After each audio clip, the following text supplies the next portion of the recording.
Her divorce papers were signed at last, and before anyone else, she called me.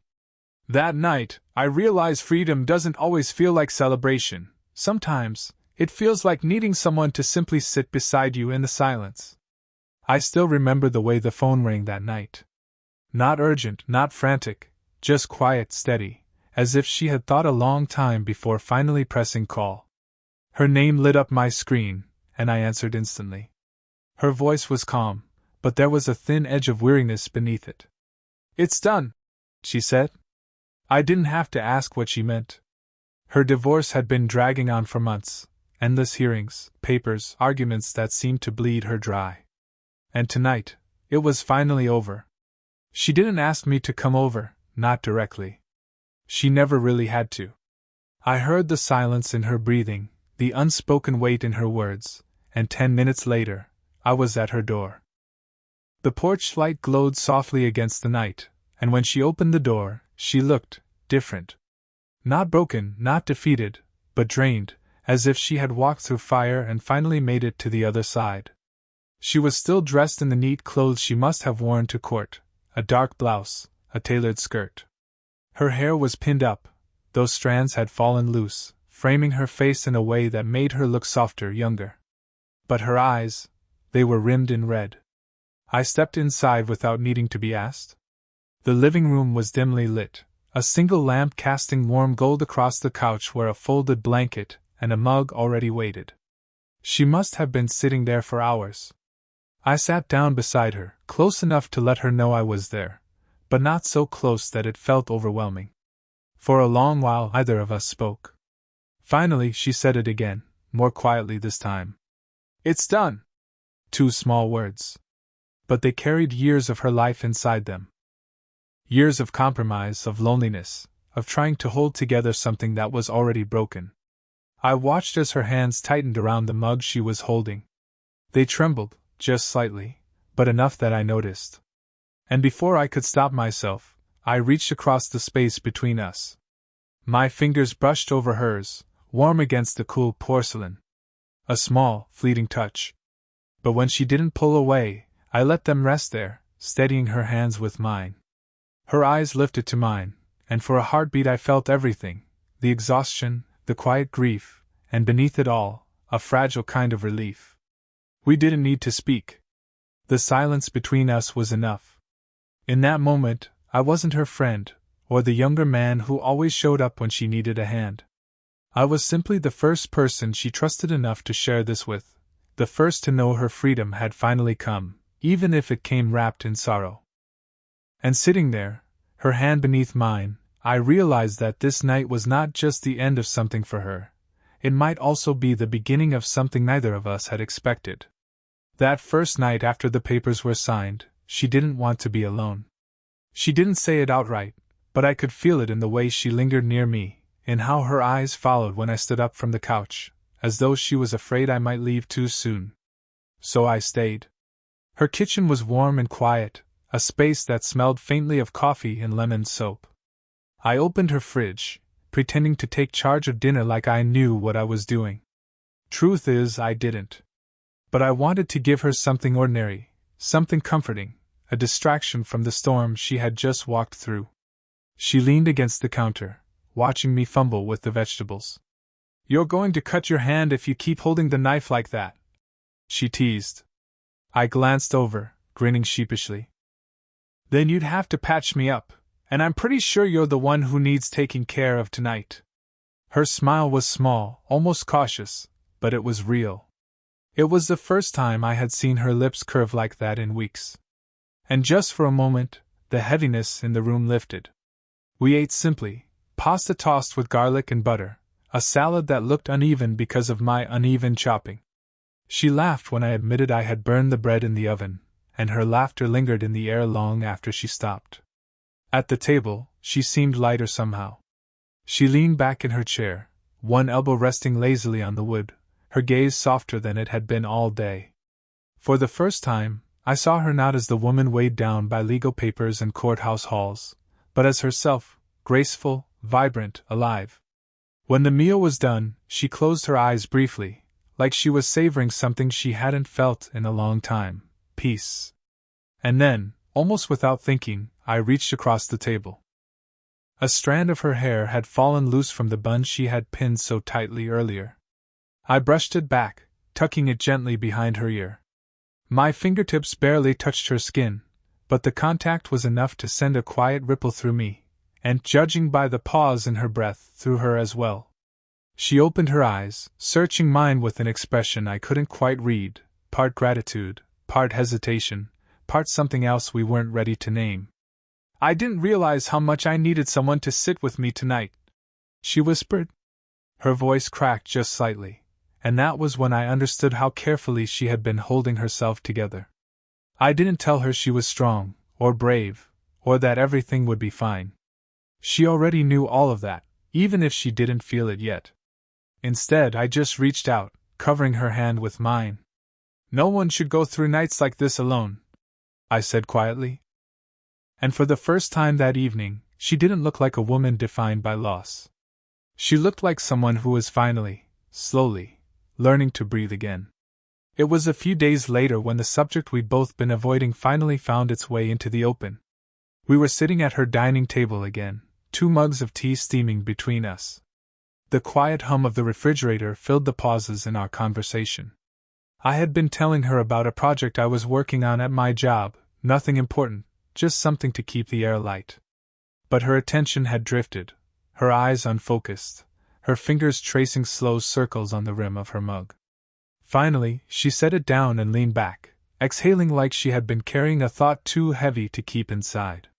"You're too young to spend this much time with me," she said softly. Her words cut through the air like a blade, sharper than she intended. For a second, I didn't know what to say. She looked away, out the window where the last of the evening light painted the glass in amber and gold. "I mean, you're 25. You have your whole life ahead of you. And me? I'm 42, divorced, starting over from scratch. It doesn't make sense." I wanted to tell her that none of it mattered, that numbers were just numbers.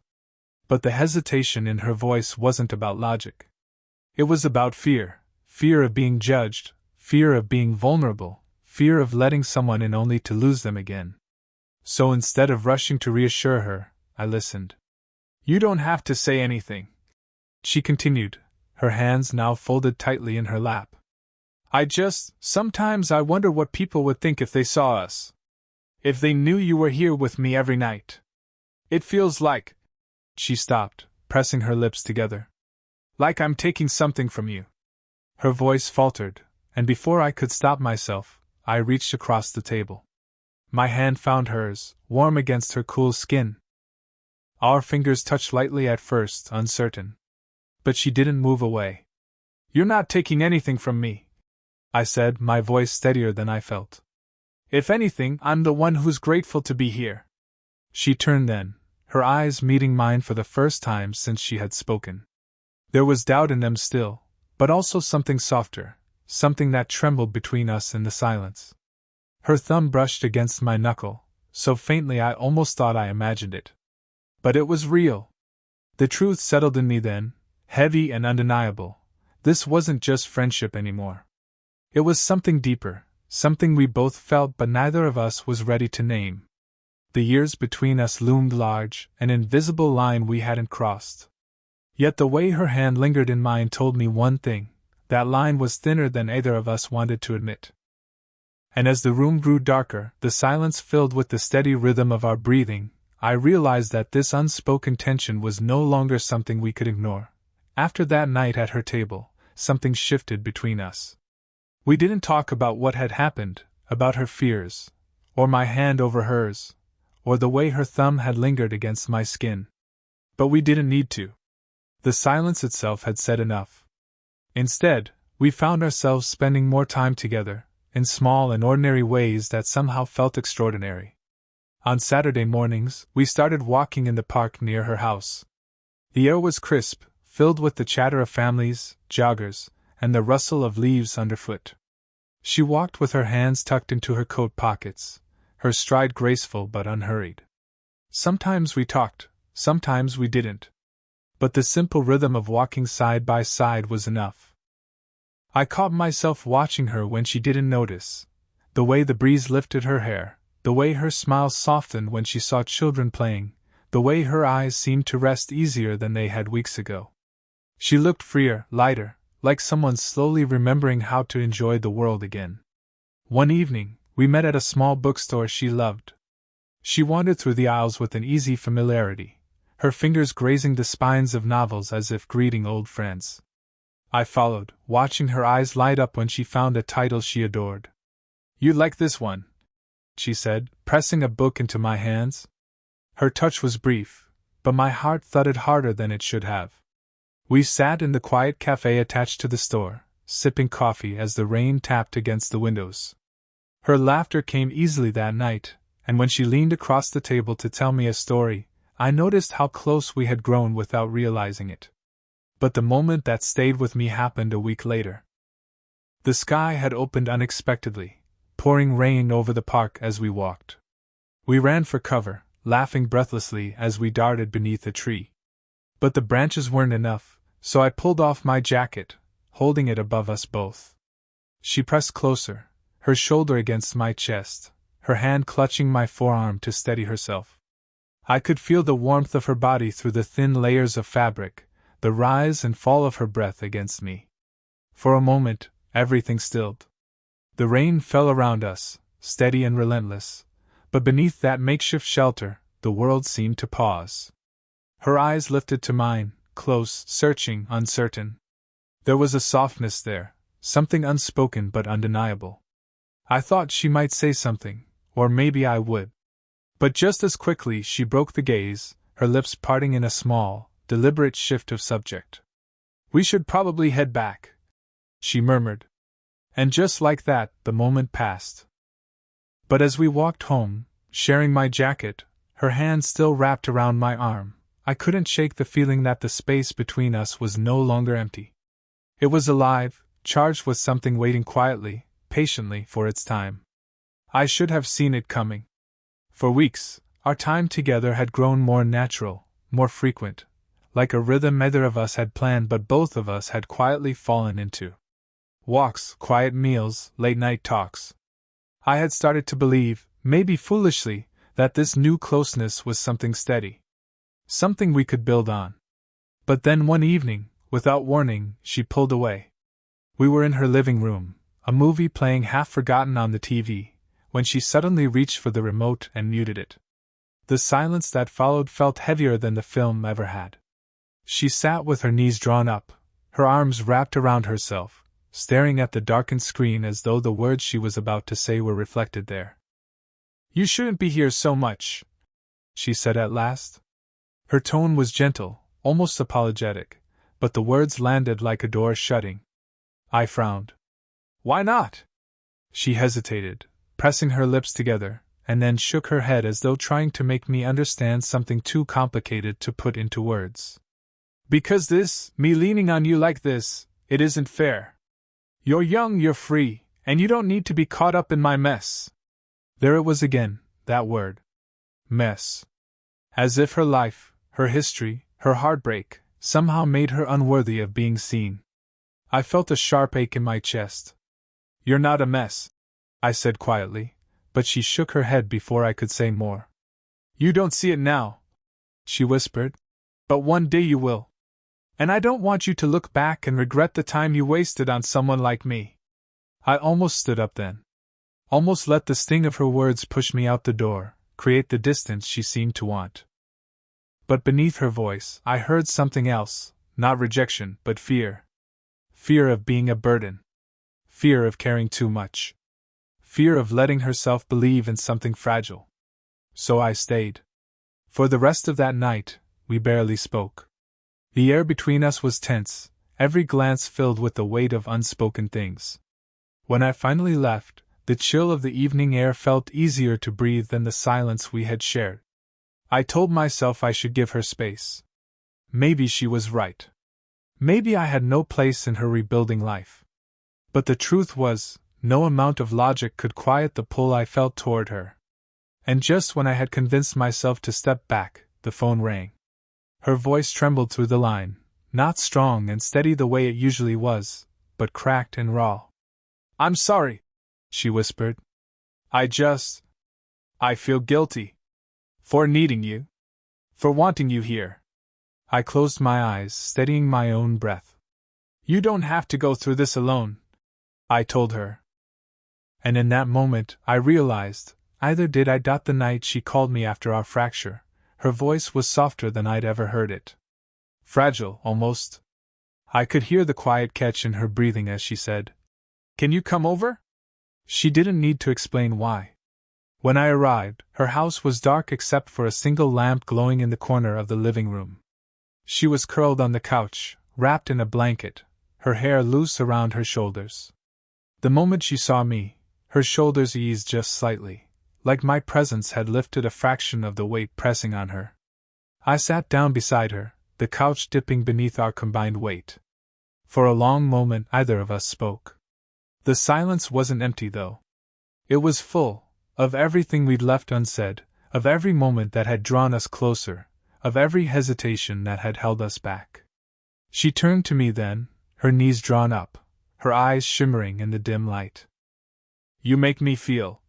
She paused, searching for the right words, her lips trembling around them. Like I'm not broken anymore. Her voice cracked on that last word, and before I could think, I reached for her hand. My fingers closed around hers, warm and trembling. Slowly, carefully, I guided her hand to my chest, pressing it against the steady rhythm of my heartbeat. Do you feel that?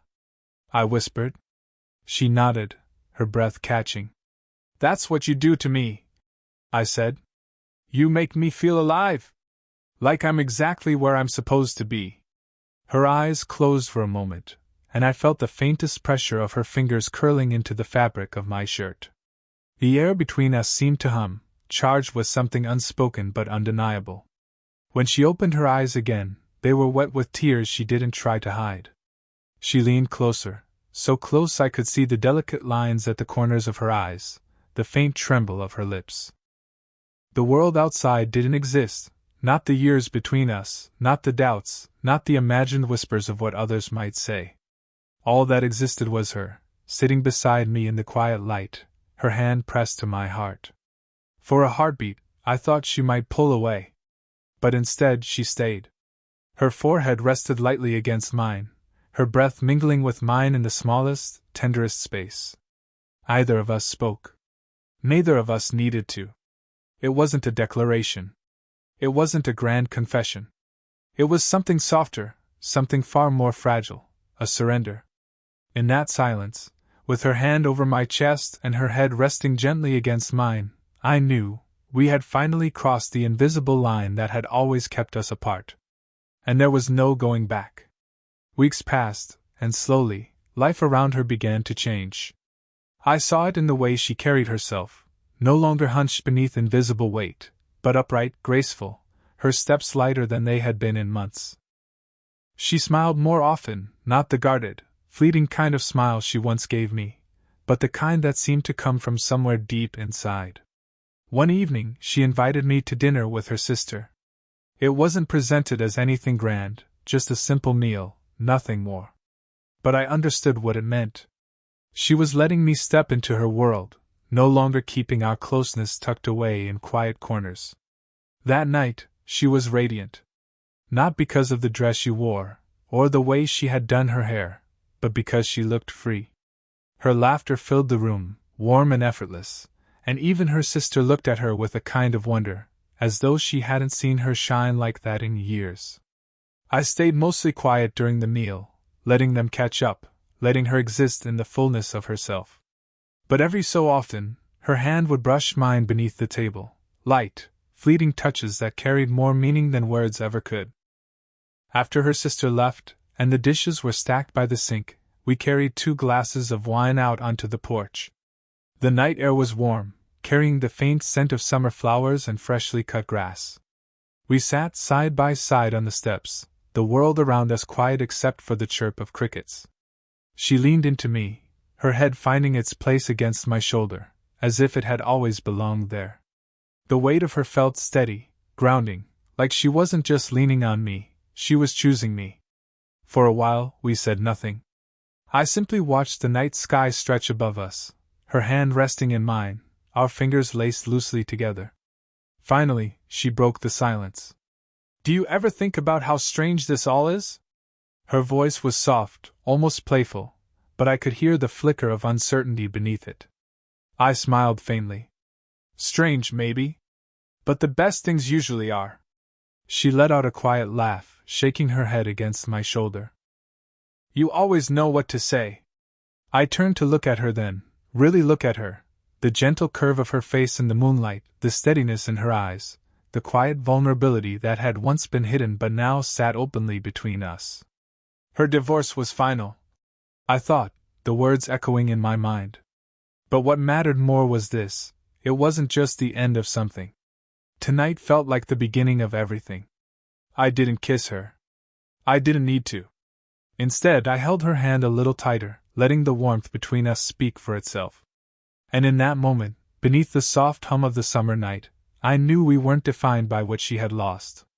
We were defined by what we were choosing, together.